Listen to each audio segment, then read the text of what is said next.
orang Indonesia orang baik-baik. Seorang wanita asal Indonesia yang sedang berlibur di Paris mendapat pengalaman yang tak terduga saat berbelanja souvenir di dekat Menara Eiffel.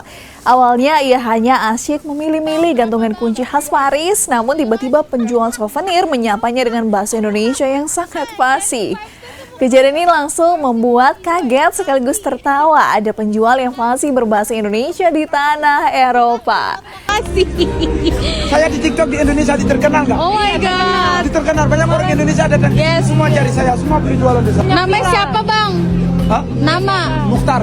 Bang Mukhtar ya. Nah, sementara itu di Malaysia seorang guru emosi dan heran lantaran melihat murid-muridnya fasih bahasa Indonesia.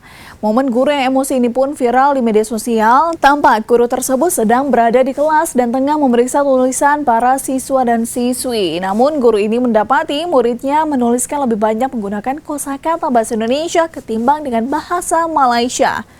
Misalnya saja kata merencanakan, berencana, rumah sakit, teman, di mana sejumlah kata tersebut identik dengan bahasa Indonesia.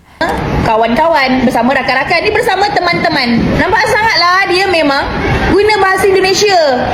Banyak yang cikgu jumpa dalam kalangan awak ni. Apa?